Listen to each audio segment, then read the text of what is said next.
হযরত আমর ইবনে আবু সুফিয়ান রাদিয়াল্লাহু তাআলা আনহু বলেন, একবার আল্লাহর নবী সাল্লাল্লাহু আলাইহি ওয়াসাল্লাম উনি 10 জন সাহাবীকে মক্কা থেকে সংবাদ আনার জন্য গোয়েন্দা হিসেবে 10 জন সাহাবীকে নিযুক্ত করলেন, যে কুফারে মক্কার তাদের গোপন তথ্যগুলো আল্লাহর নবীর কাছে পেশ করবেন।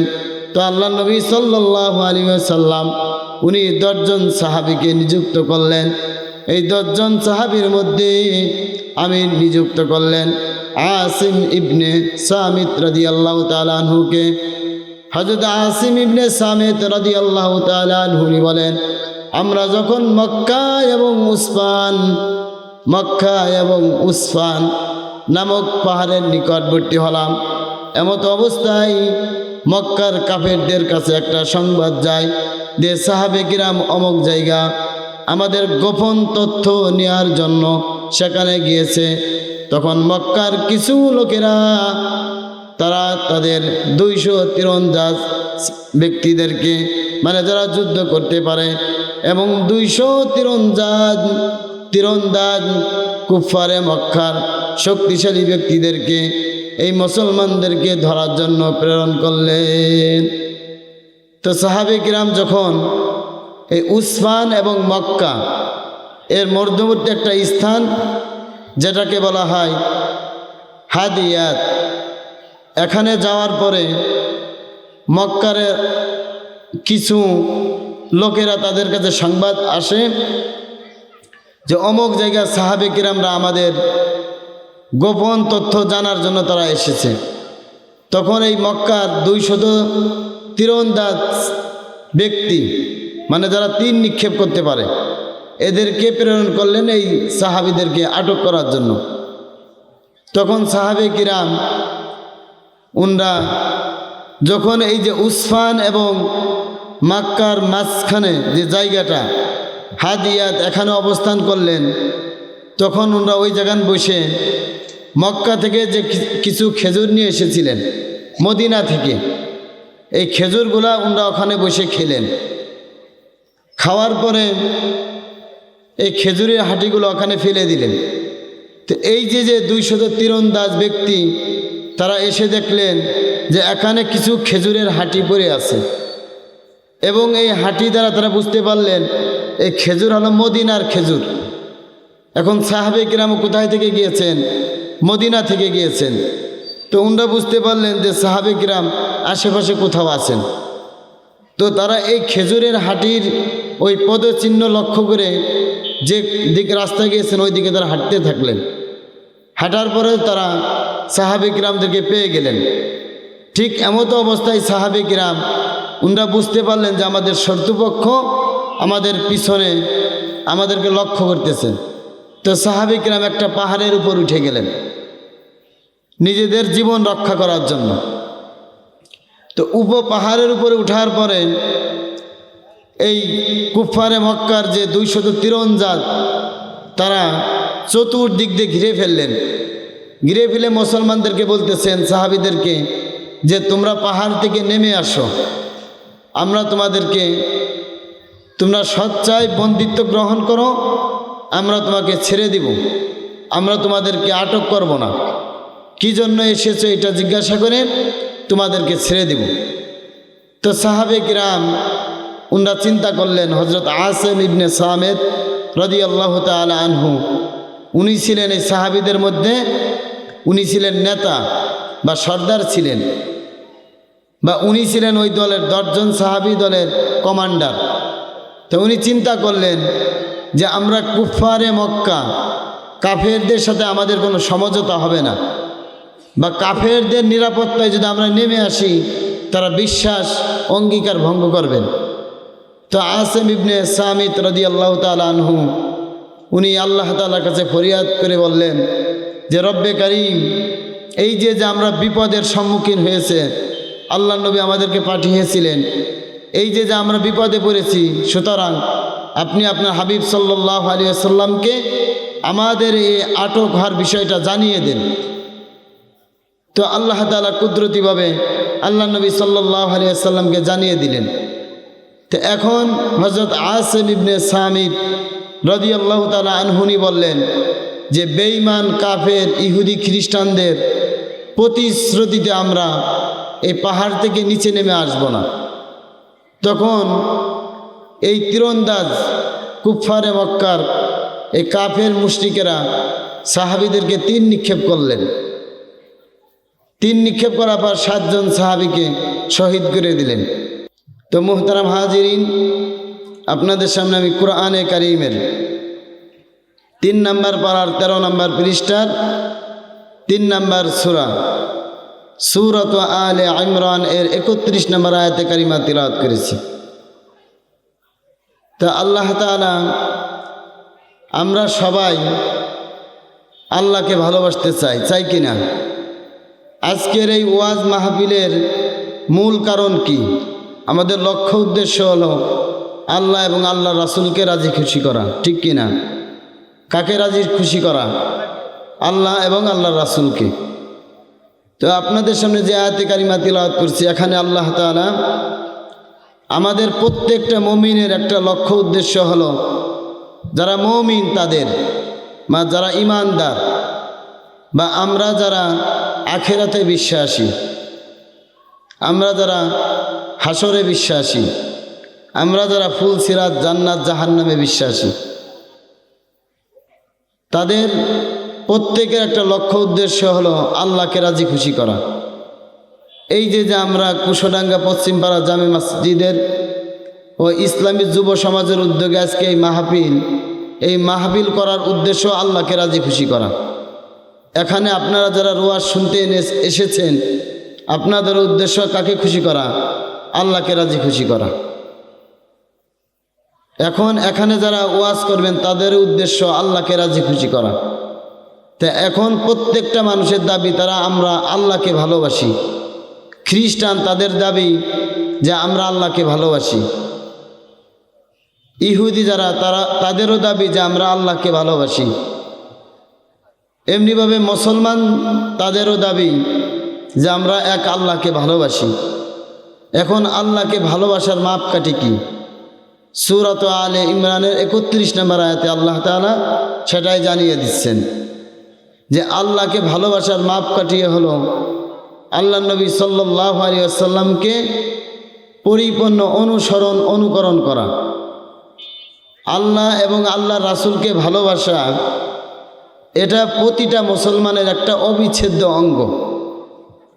যেমন একটা পা ছাড়া মানুষ সে ল্যাংড়া বা অপূর্ণাঙ্গ। একজন ব্যক্তির হাত নেই, সে মনে করেন একটা বিকলাঙ্গ, মানে পূর্ণাঙ্গ নয়। একজন ব্যক্তি চোখে দেখতে পারে না, একজন ব্যক্তির মাথা নেই, মাথা ছাড়া তো মানুষই নেই। তো এখন আল্লাহকে ভালোবাসা এবং রাসূলকে ভালোবাসা, এটা প্রত্যেকটা মুসলমানের একটা অবিচ্ছেদ্য অঙ্গ, এবং ঈমানের জন্য একটা মুসলমানের জন্য অপরিহার্য কর্তব্য এবং দায়িত্ব হলো আল্লাহ এবং আল্লাহ রাসূলকে ভালোবাসা। এই কারণে আল্লাহ তাআলা সূরা আলে ইমরানের 31 নম্বর আয়াতে বলতেছেন, আউযু বিল্লাহি মিনাশ শাইতানির রাজীম, বিসমিল্লাহির রাহমানির রাহিম, قل إن كنتم تحبون الله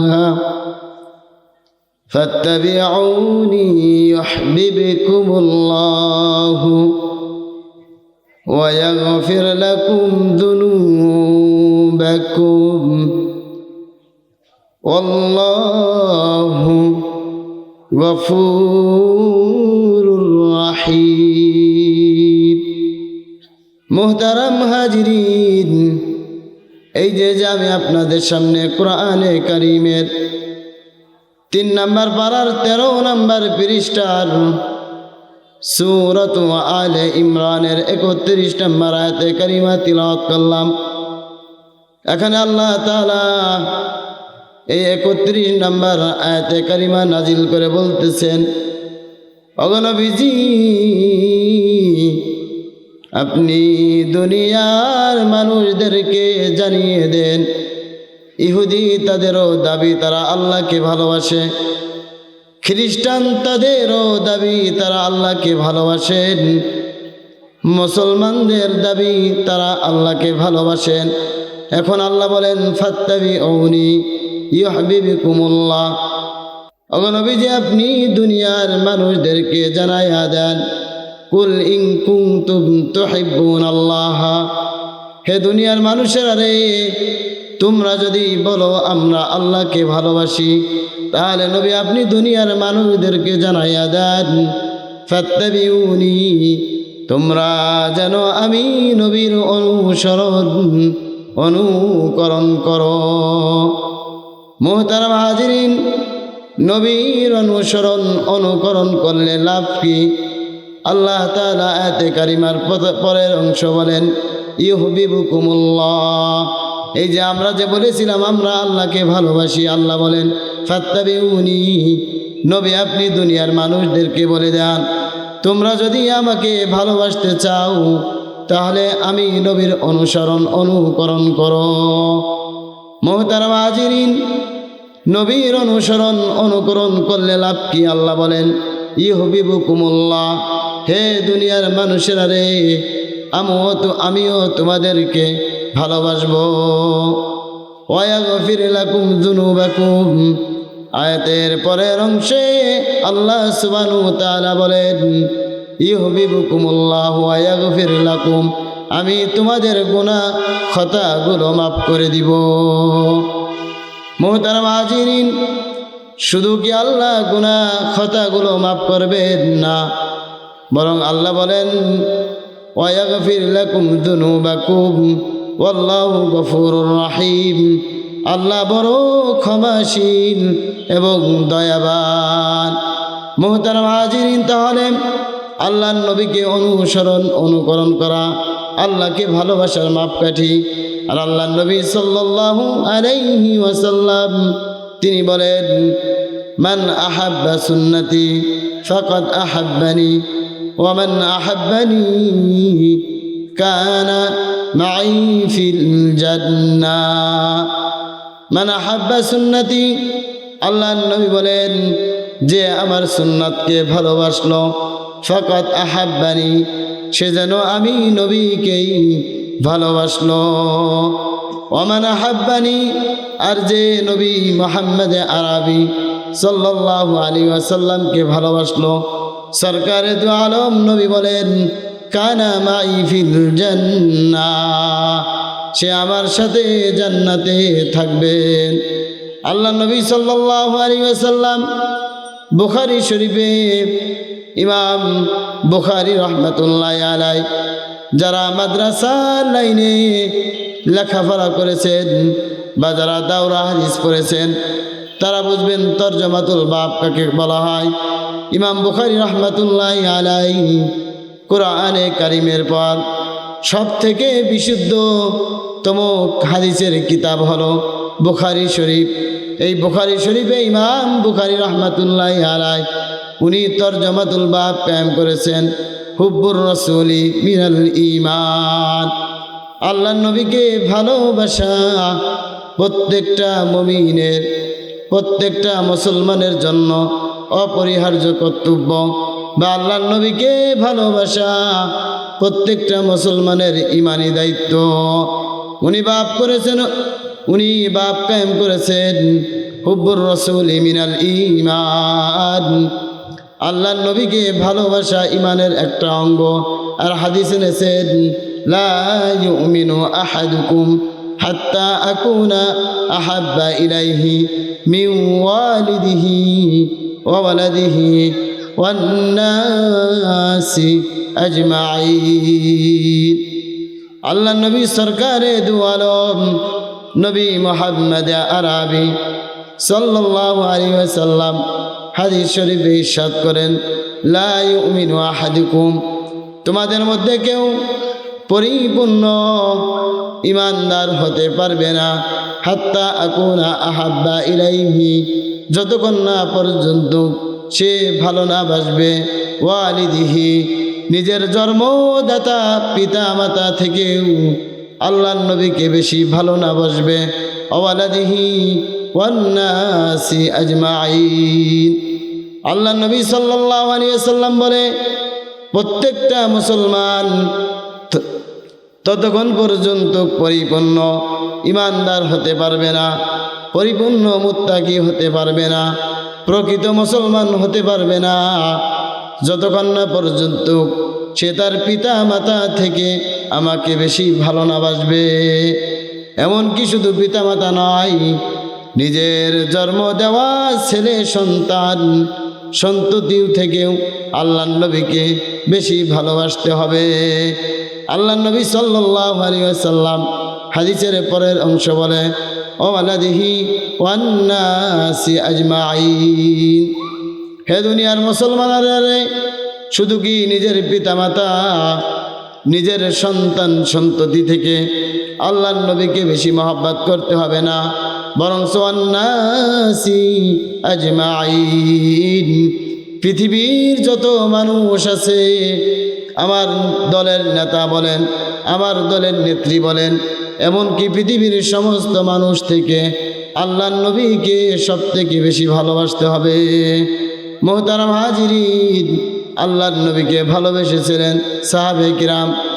হযরত আমর ইবনে আবু সুফিয়ান রাদিয়াল্লাহু তাআলা আনহু বলেন, একবার আল্লাহর নবী সাল্লাল্লাহু আলাইহি ওয়াসাল্লাম উনি 10 জন সাহাবীকে মক্কা থেকে সংবাদ আনার জন্য গোয়েন্দা হিসেবে 10 জন সাহাবীকে নিযুক্ত করলেন, যে কুফারে মক্কার তাদের গোপন তথ্যগুলো আল্লাহর নবীর কাছে পেশ করবেন। তো আল্লাহর নবী সাল্লাল্লাহু আলাইহি ওয়াসাল্লাম উনি 10 জন সাহাবীকে নিযুক্ত করলেন। এই 10 জন সাহাবীর মধ্যে আমির নিযুক্ত করলেন আসিম ইবনে সামিত রাদিয়াল্লাহু তাআলা আনহুকে। হযরত আসিম ইবনে সামিত রাদিয়াল্লাহু তাআলা আনহু বলেন, আমরা যখন মক্কা এবং উসফান নামক পাহাড়ের নিকটবর্তী হলাম, এমত অবস্থায় মক্কার কাফেরদের কাছে একটা সংবাদ যায় যে সাহাবে কিরাম অমুক জায়গা আমাদের গোপন তথ্য নেওয়ার জন্য সেখানে গিয়েছে। তখন মক্কার কিছু লোকেরা তারা তাদের 200 তীরন্দাজ ব্যক্তিদেরকে, মানে যারা যুদ্ধ করতে পারে, এবং 200 তীরন্দাজ কুফারে মক্কার শক্তিশালী ব্যক্তিদেরকে এই মুসলমানদেরকে ধরার জন্য প্রেরণ করলেন। তো সাহাবে কিরাম যখন এই উসফান এবং মক্কা এর মধ্যবর্তী একটা স্থান যেটাকে বলা হয় হাদিয়াত, এখানে যাওয়ার পরে মক্কার কিছু লোকেরা তাদের কাছে সংবাদ আসে যে অমুক জায়গায় সাহাবে কিরামরা আমাদের গোপন তথ্য জানার জন্য তারা এসেছে।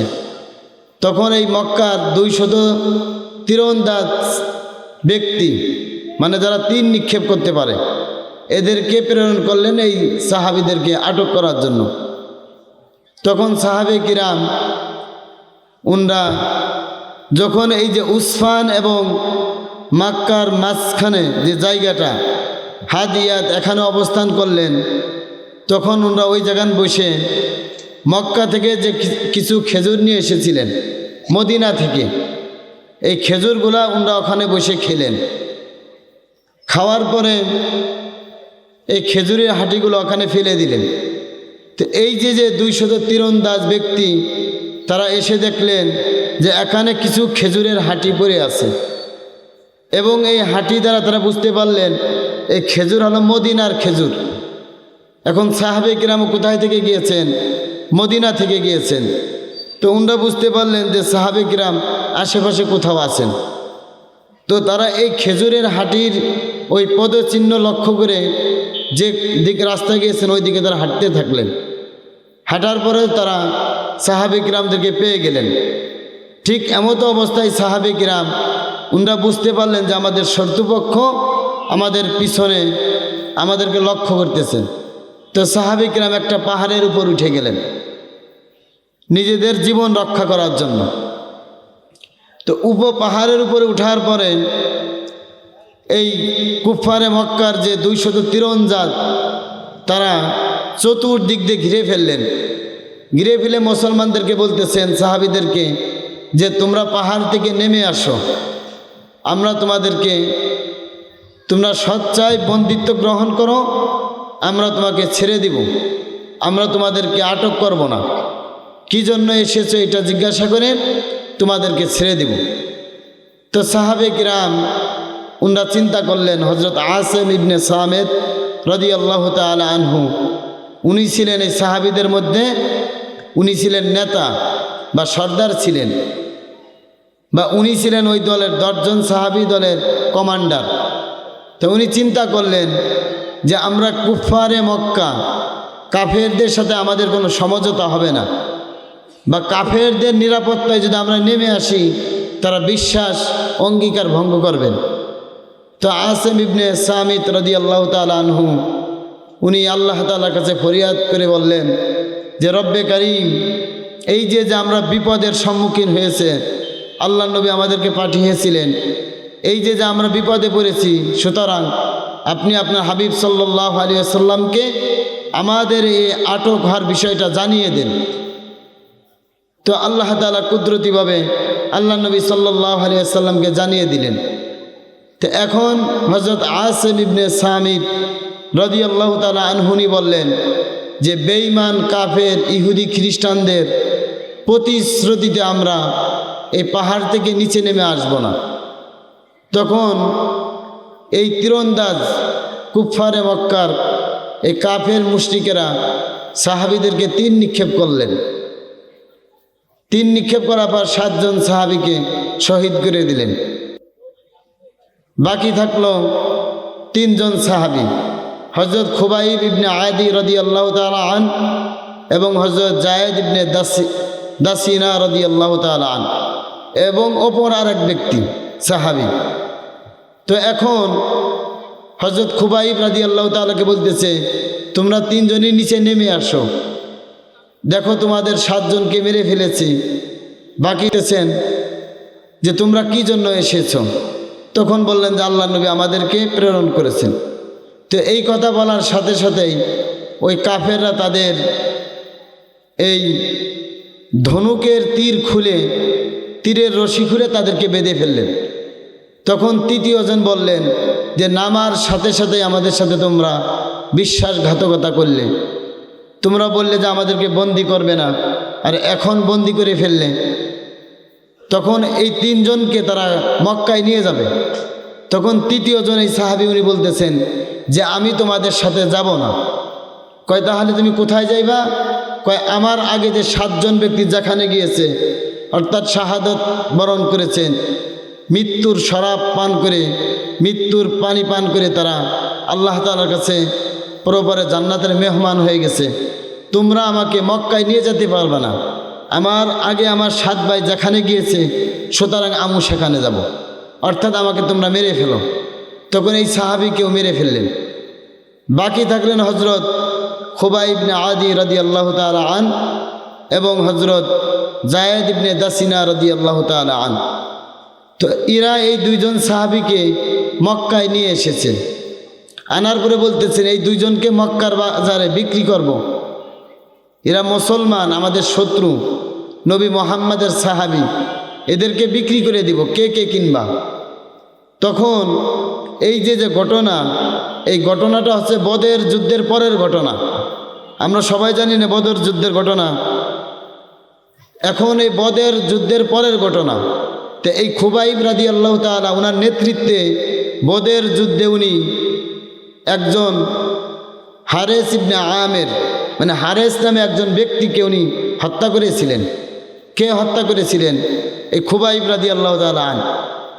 তো এখন খুবাইবকে যখন বিক্রি করার এরকম বাজারে নিয়ে আসছেন, তখন খুবাইব যে বদর যুদ্ধে হারেস ইবনে আমেরকে হত্যা করেছিলেন, তার সন্তানেরা বলতেছেন যে খুবাইবকে আমাদের কাছে বিক্রি করো। কেন তারা কিনতে চাইলো? কেন কিনতে চেয়েছে? এই কারণে যে তাদের বাবার হত্যাকারী খুবাইব রাদিয়াল্লাহু তাআলা, এই জন্য বলতেছেন যে খুবাইবকে আমাদের কাছে বিক্রি করো। তখন জায়েদ ইবনে দাসিনাকে একজনদের কাছে বিক্রি করে দিলেন। খুবাইব ইবনে আদি রাদিয়াল্লাহু তাআলা আনহুকে এই হারেস ইবনে আমেরের সন্তানদের কাছে বিক্রি করলেন। তখন এই খুবাইবকে হারেসের পুত্রগণ তারা বাড়িতে নিয়ে গেলেন। নিয়ে যাওয়ার পরে বলতেছেন যে খুবাইব, তুমি আমার বাবার হত্যাকারী। তারা এরকম 6-7 ভাই বলতেছে, আমরা জীবিত রয়েছি অথচ আমাদের বাবাকে তুমি মেরে ফেলেছ। আমরা অনেক বীর বাহাদুর, আমাদের অগোচরে আল্লাহ নবীর বিরুদ্ধে আচরণ করার কারণে আমার বাবাকে তুমি হত্যা করছো, আজকে তোমাকে আমরা হত্যা করব। এই হত্যা করার আগে জেলে ওনাকে বন্দি করে রাখছেন। বন্দি করে রাখার পর ওনাকে বিভিন্নভাবে বলতেছেন যে তুমি মুহাম্মদ সাল্লাল্লাহু আলাইহি সাল্লামকে একটা গালি দাও, তোমাকে ছেড়ে দিব। বারবার কাফেররা প্রস্তাব দিচ্ছেন যে নবী মুহাম্মদকে একটা গালি দাও, তোমাকে ছেড়ে দেব। হযরত খুবাইব রাদিয়াল্লাহু তাআলা বলতেছেন যে অসম্ভব, আমাকে তোমরা মেরে ফেলো কিন্তু আমরা আমার নবীকে গালি দিব না। খুবাইবকে বলতেছেন যে তুমি যদি বলো তোমাকে ছেড়ে দিই, নবী মুহাম্মদকে গ্রেপ্তার করে তাকে শাস্তি দেই।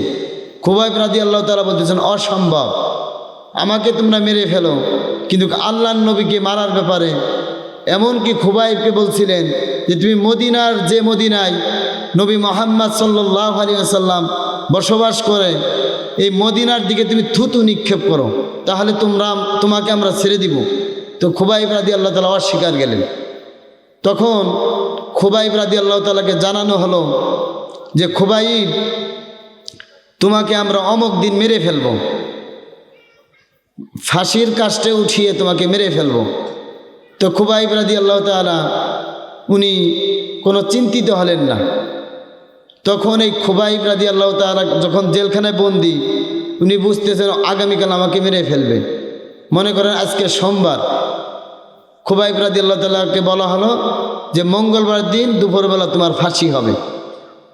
তখন খুবাইব রাদিয়াল্লাহু তাআলা যেহেতু মুসলমান, তো উনি জেলখানায় এমতো অবস্থায় এ হারিসের পুত্রগণ ওনাকে ফাঁসিতে চড়াবে। তো এই হারিসের একটা কন্যা ছিল, একটা মেয়ে লোক, সেও কাফের। খুবাইব রাদিয়াল্লাহু তাআলা তাকে বলতেছেন যে বোন, আমাকে একটা খুর দাও বা বেলেট, মানে যেইটা দ্বারা শরীরের অনেক নিচের অনেক ফসম আছে যেগুলো পরিষ্কার করতে হয়। তো এখন খুবাইব রাদিয়াল্লাহু তাআলা নিজের এই খুর কার্য করার জন্য এই হারিস কাফের তার মেয়ের কাছে কি চাইলেন, একটা খুর বা হাদিসে এসেছে বেলেট বা খুর জাতীয় এরকম একটা জিনিস চাইলেন। তো এই হারিসের পুত্র গ্রন্থ তাকে জেলখানায় বদ্ধ করে রেখেছেন। তো এই মেয়ে মানুষ সব সময় বাসায় থাকে। তো এই মেয়েটা সেও কাফের, সে করলেন কি একটা খুর এনে খুবাইব রাদিয়াল্লাহু তাআলা হাতে দিলেন। দেওয়ার পরে সে তার পারিবারিক কাজ করতেছেন। এমতো অবস্থায় এই যে মহিলা দিয়েছে, এই মহিলার আবার 5-6 বছর একটা ছোট বাচ্চা, সে খুবাইব রাদিয়াল্লাহু তাআলার কাছে গেছেন। তা খুবাইব রাদিয়াল্লাহু তাআলা তাকে ভিতরে নিয়ে এনেছেন। ভিতরে নিলে জেলখানায় যে ভরে রাখছেন, পায়ে বেরিয়ে আছে, হাতে বেরিয়ে আছে, মাজায় ডান্ডা বেরিয়ে আছে।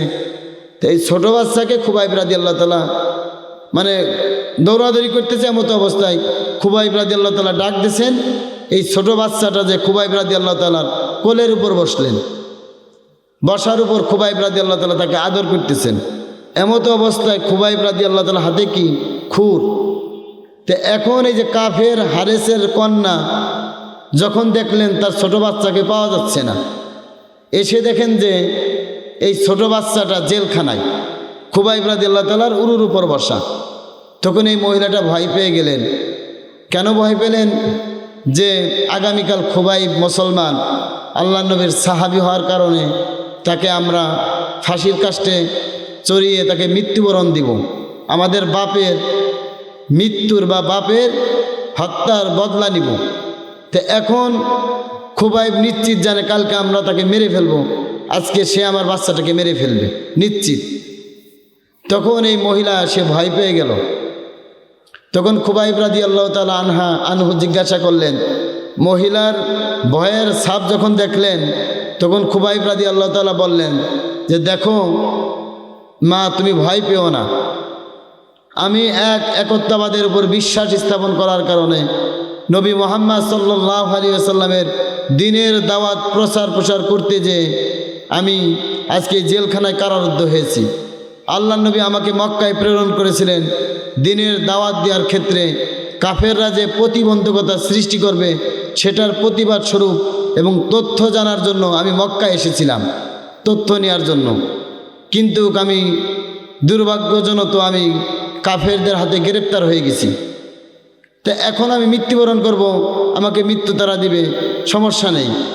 এখন তোমার ছোট বাচ্চা আমার কাছে এসেছে, আমার ইসলাম, আমার নবী, আমার আল্লাহ, আমার কোরআন হাদিস আমাকে এইটা শিক্ষা দেয় না যে ছোট বাচ্চাকে আমি মেরে ফেলব। তখন খুবাইব রাদিয়াল্লাহু তাআলা এই ছোট বাচ্চাকে ছেড়ে দিলেন। ছেড়ে দিয়ে বলতে, যাও তোমার মা এসেছে, মায়ের কাছে যাও।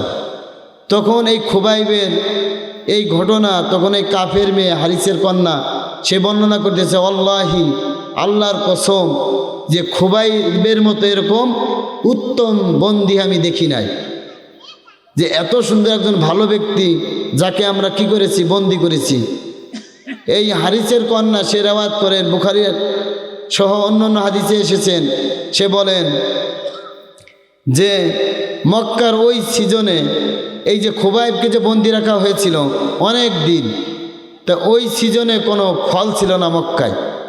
আঙ্গুর ফল বলেন, আপেল বলেন, মালটা বলেন, কোনো ফলের সিজন তখন না, বা দুর্ভিক্ষ।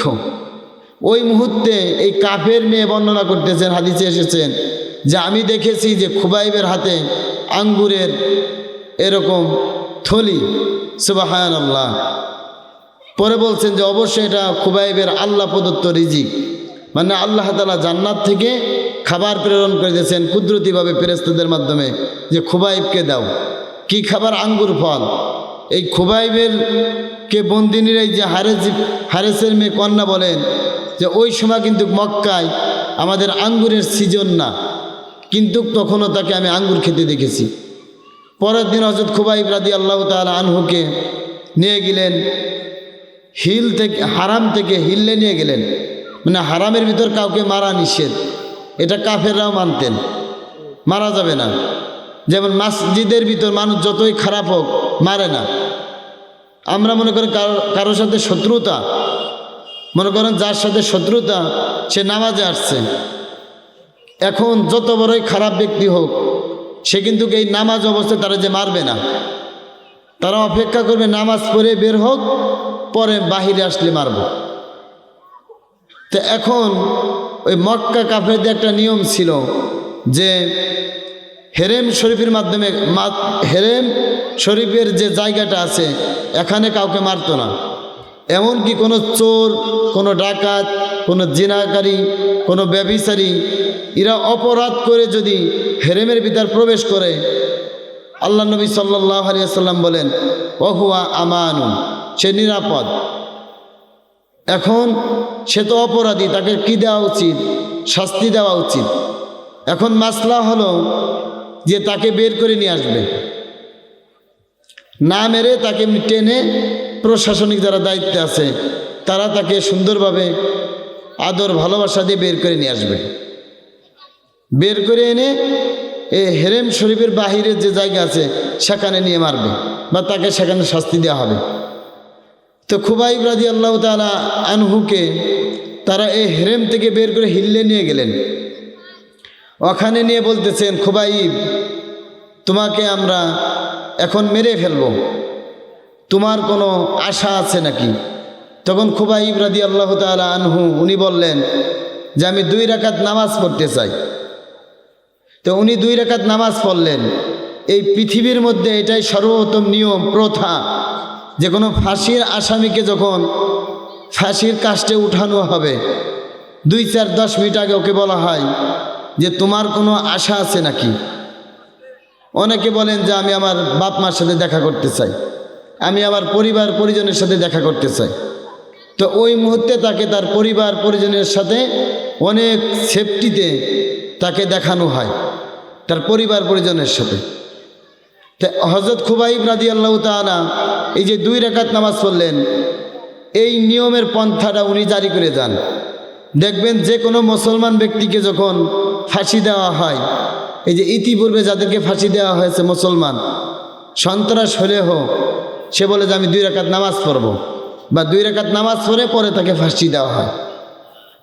তা এই নিয়মটা মূলত হজরত এই পৃথিবীর মধ্যে জারি করেন হজরত খুবাইব রাদিয়াল্লাহু তাআলা আনহু, যে ফাঁসি দেওয়ার আগে, ফাঁসির কাস্টে উঠানোর আগে ওই আসামি 2 রাকাত নামাজ পড়েন। এই নামাজের এই সিস্টেমটা মূলত জারি করেন হজরত খুবাইব রাদিয়াল্লাহু তাআলা আনহু। তা হজরত খুবাইব রাদিয়াল্লাহু তাআলা আনহু, তো পানি দেন, খুবাইব রাদিয়াল্লাহু তাআলা আনহু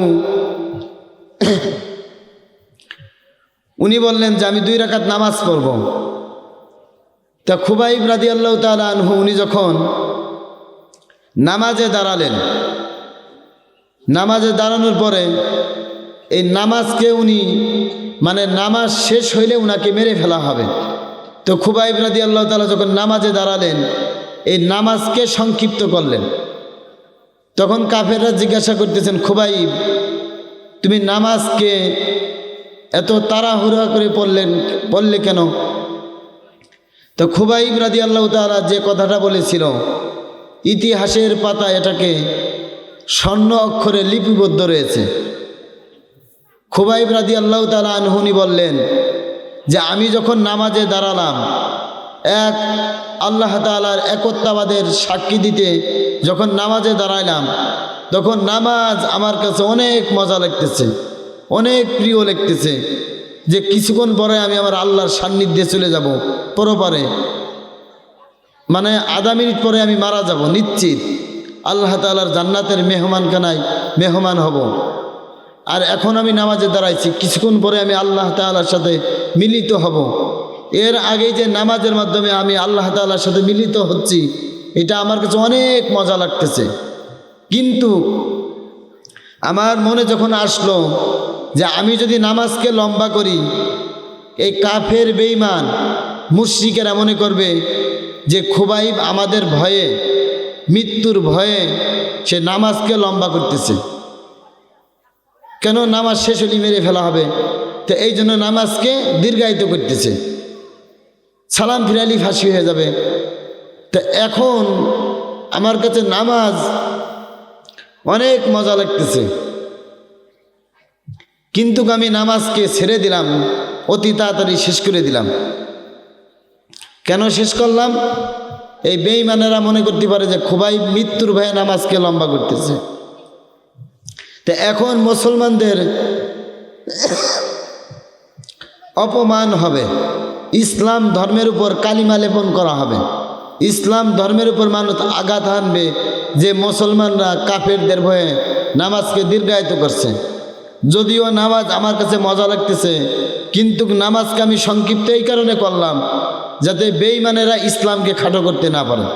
যা দেখেন তারা মৃত্যুকেও ভয় পায় নাই যে ইসলাম এখানে দুর্বলতা হবে, অথচ আমরা আমাদের নিজেদের ইসলামকে, নিজেদের সুন্নাতকে আমরা হেসে হেসে কুরবানি দিয়ে দিচ্ছি।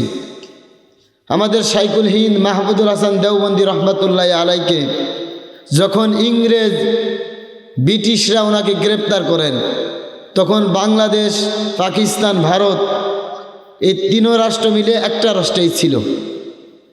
তো শাইখুল হিন্দ মাহমুদুল হাসান দেওবন্দি যখন দেখলেন এই ভারতকে দখল করার জন্য আমেরিকার ব্রিটিশরা তারা পায়তারা চালাচ্ছে, তখন উনি ভারতকে ঘোষণা দিয়েছিল দারুল হর্ব, যুদ্ধ কবলিত রাষ্ট্র। তো ইংরেজরা সর্বপ্রথম শাইখুল হিন্দ মাহমুদুল হাসান দেওবন্দি রহমতুল্লাহ আলাইকে গ্রেপ্তার করেন। গ্রেপ্তার করার পর ওনাকে জেলখানায় বন্দি রাখলেন মাল্টা দ্বীপে।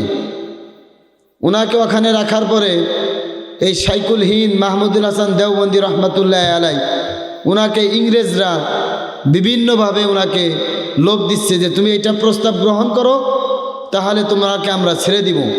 কিন্তু উনি বলছেন যে আমার নিজের জীবন রক্ষা করার জন্য আমি আমার দ্বীনকে, আমি আমার সুন্নাতকে, আমি আমার ইসলামকে জলাঞ্জিত দিতে পারি না, ইসলামকে আমি অপমান করতে পারি না।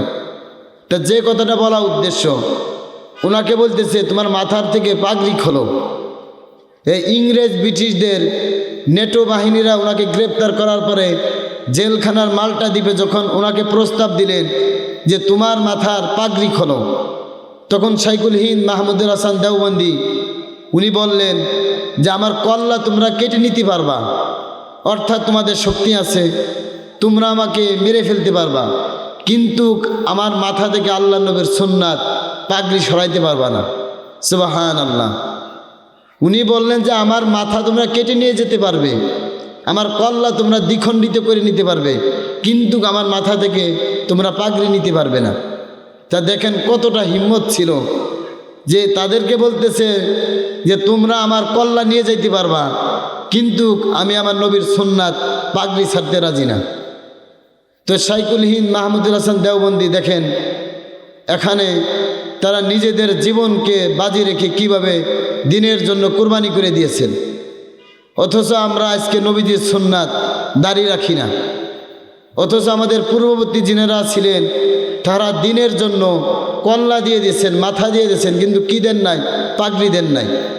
তো এই জন্য আমরা আল্লাহ নবীর যে সমস্ত সুন্নাত সূরাত আলে ইমরানের 31 নম্বর আয়াতে যে আল্লাহ তাআলাকে ভালোবাসতে হলে আল্লাহ নবীকে অনুকরণ করতে বলা হয়েছে। তো সাহাবে কিরাম যেভাবে নবী করিম সাল্লাল্লাহু আলাইহি ওয়াসাল্লামকে অনুকরণ করেছেন, আমাদের সবাইকে এভাবে আল্লাহ নবীকে সাহাবে কিরামের মতো অনুকরণ করার তৌফিক দান করুন। সকলে বলেন আমিন।